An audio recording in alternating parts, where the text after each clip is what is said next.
I had a very extensive and quite productive meeting with President Macron of France.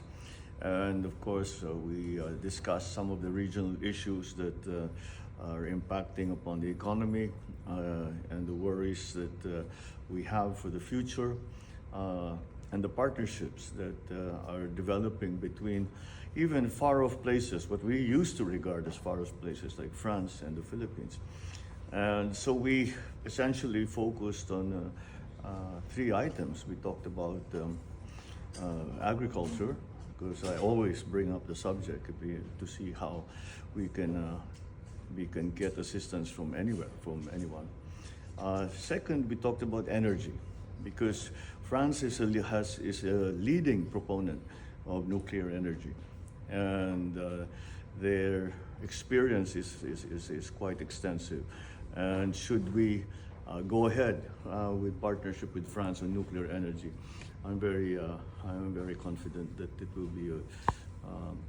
will be a strong partnership, simply because they have up to 67% of their power production is from nuclear energy, so they are very used to it.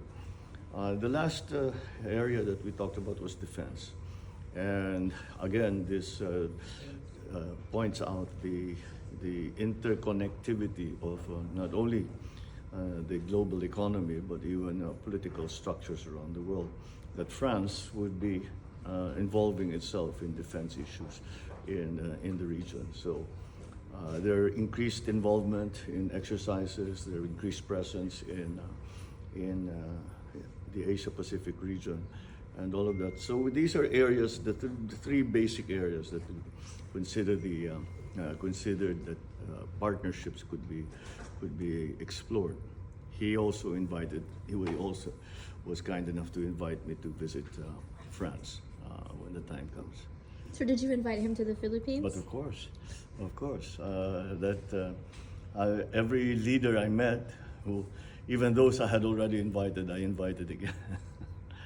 Thank you, sir. Thank you.